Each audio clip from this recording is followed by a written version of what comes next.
मुझे कल एक ऐसी घटना हुई, उसके बाद मुझे लगा कि मुझे थोड़ा सा आपके साथ डिस्कस करना चाहिए अभी जो मुद्दा चल रहा है कश्मीर वाला। वो ये समझने के लिए कि एक सिविल सर्वेंट होने के नाते आपकी भविष्य में क्या जिम्मेदारी होगी, और इसी पर्सपेक्टिव से आपको परीक्षा में अपनी बात कहनी भी चाहिए, है ना। ये बात सिर्फ परीक्षा की नहीं है, जीवन की भी है। कल को आप एक जिला संभालेंगे, राज्य संभालेंगे, देश संभालेंगे, और देश संभालते हुए आपके हाथ से छोटी सी गलती हो गई तो बहुत भारी पड़ेगा पूरे देश को। इसलिए हमारा होश दुरुस्त रहे, जोश कंट्रोल में रहे, दिमाग ठीक से काम करता हो, ये बहुत जरूरी है। ये मुझे कल क्यों लगा, कल मैं जब क्लास से गया तो मुझे एक ऐसा बच्चा मिला जो हमारे ऑफिस में काम करता, बहुत नजदीक है, और वो बहुत ही बिलबिलाया हुआ था, बहुत नाराज था।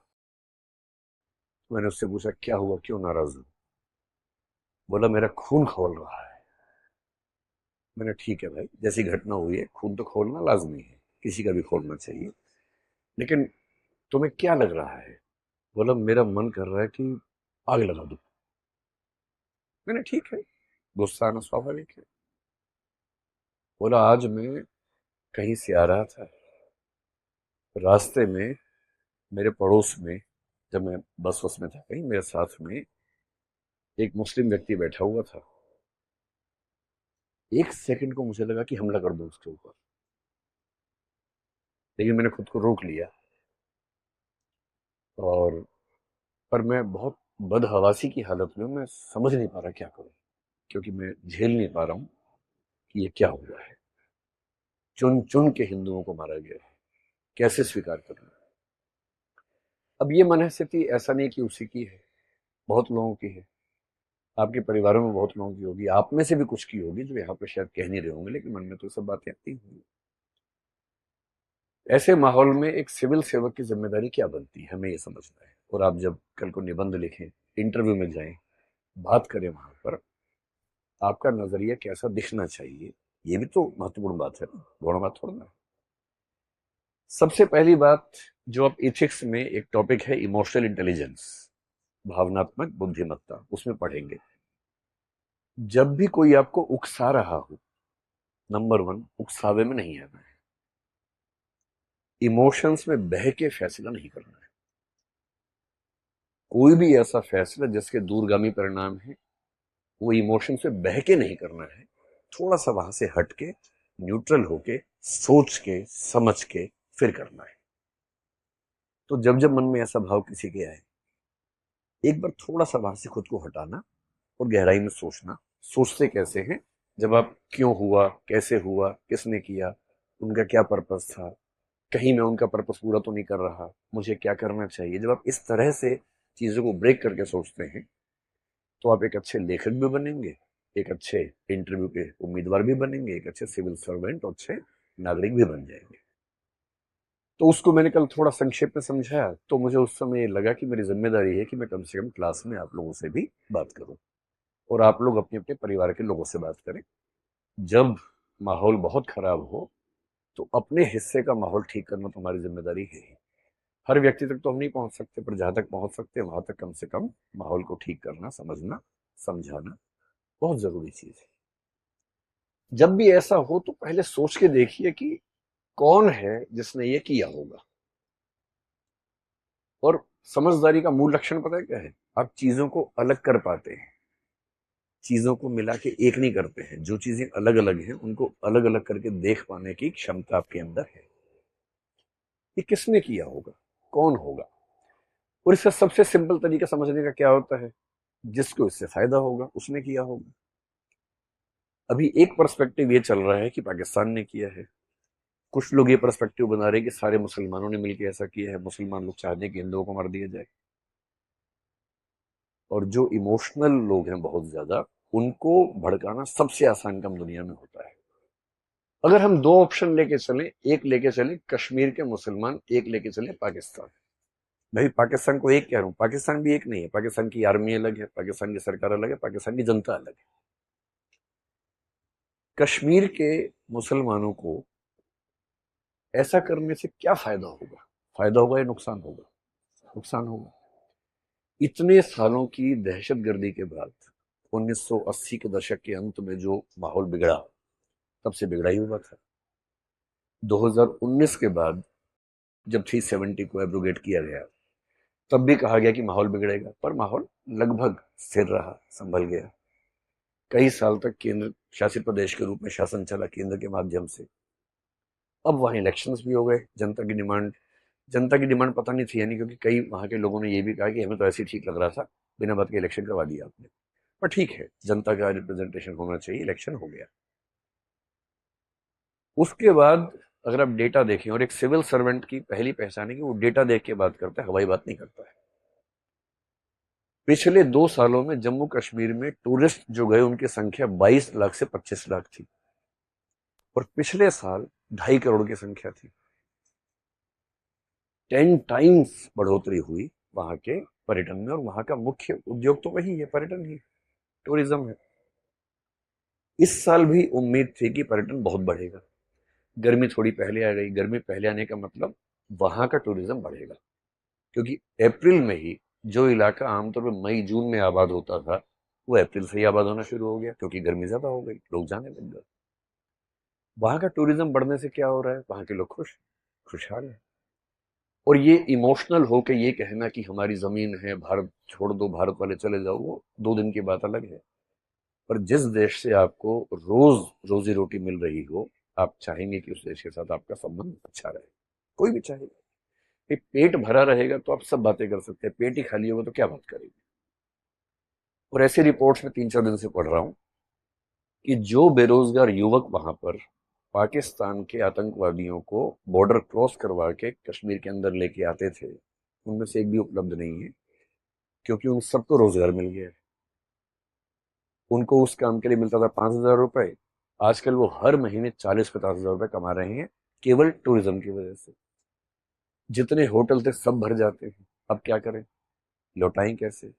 तो वहां के लोगों ने अपने घरों में एक एक कमरा निकाल दिया टूरिज्म के लिए, गांवों तक में निकाल दिया कि सस्ते में हो जाएगा, थोड़ा दूर जाके रहेंगे गांव में, घर के अंदर लोग रखते हैं कि टूरिज्म का डेवलपमेंट होता रहे।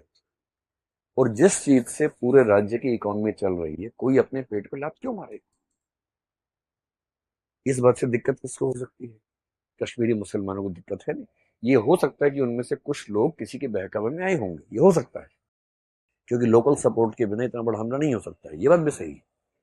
लेकिन जनरली वहां का समुदाय क्यों चाहेगा कि 2.5 करोड़ टूरिस्ट जो आ रहे हैं, इस बार उम्मीद है 3 करोड़ की वो कर रहे हैं।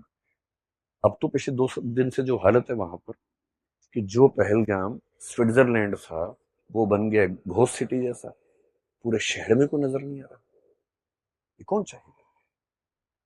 तो मेरी पहली बात है, समझने का तरीका यह है कि कश्मीर का सामान्य मुसलमान, 2-4 अपवादों की बात मैं नहीं कर रहा हूं जो लोकल सपोर्ट कर रहे होंगे, सामान्य मुसलमान ये नहीं चाहता होगा, क्योंकि उसका तो रोजगार बढ़ रहा है, आय बढ़ रही है, वो ऐसा क्यों चाहेगा? तो कौन चाह सकता है?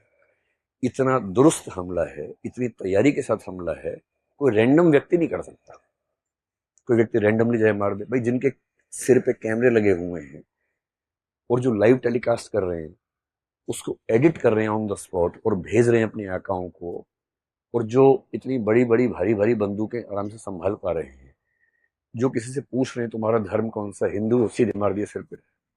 इतने ठंडे खून के साथ किलिंग करना मजाक नहीं होता है। कभी आप आईपीएस बनेंगे, पहली बार किसी को मारना पड़ गया ना, कई दिन नींद नहीं आती उसके बाद। जो इतना कोल्ड ब्लडेड मर्डर करता है, इसका मतलब वेल ट्रेन्ड व्यक्ति है, उसको ट्रेनिंग कहां से मिली होगी? तो ट्रेनिंग कौन देगा? सीधी सी बात है, पाकिस्तान से मिली होगी। अब तो ये मान के चलेंगे। पाकिस्तान को क्या दिक्कत है? पाकिस्तान की जनता को मेरे ख्याल से कोई दिक्कत नहीं है। जनता में कुछ मूर्ख हर देश में होते हैं, हमारे देश में भी, उनके देश में भी हैं, जो बिना बात के बिलबिलाते रहते हैं, भारत को बर्बाद कर दो, यहां भी पाकिस्तान बर्बाद कर दो, पाकिस्तान को खत्म कर दो। अरे खत्म करके वो लोग कहाँ जाएंगे? कहीं तो रहेंगे ना भाई। यहां आ गए तो और तबाह हो जाओगे आप। अच्छा वहां पर है, लेकिन खत्म कर दो। ऐसे क्यों खत्म कर दो? वो रहते हैं, ठीक है, रहे मस्त, हमें परेशान ना करें, हमें क्या दिक्कत है इस चीज से? क्या पाकिस्तान की सरकार को दिक्कत है? हो सकती है, लेकिन मेरे ख्याल से फिलहाल जिसको दिक्कत है वो वहां की आर्मी है। और आर्मी को क्यों दिक्कत है? सिंपल है, समझिए क्यों दिक्कत है। आप तो आईआर भी पढ़ेंगे, सिक्योरिटी पढ़ेंगे, ये सब आपके पाठ्यक्रम की चीजें हैं। क्यों दिक्कत है? एक तो पाकिस्तान एक फेल्ड स्टेट की स्थिति में जा चुका है, कटोरा लेके दुनिया भर में भीख मांगता है, पैसे नहीं है। जहां आटा 600 रुपए किलो हो चुका हो और हालत खराब होती जा रही हो, आम पाकिस्तानी के पास खाने पीने के पैसे नहीं। और जब खाने पीने के पैसे ना हो तो उस देश में गृह युद्ध भड़कना बहुत आसान होता है। सिविल वॉर न भड़के तो लोगों को इमोशनली फूल बनाना बहुत जरूरी होता है।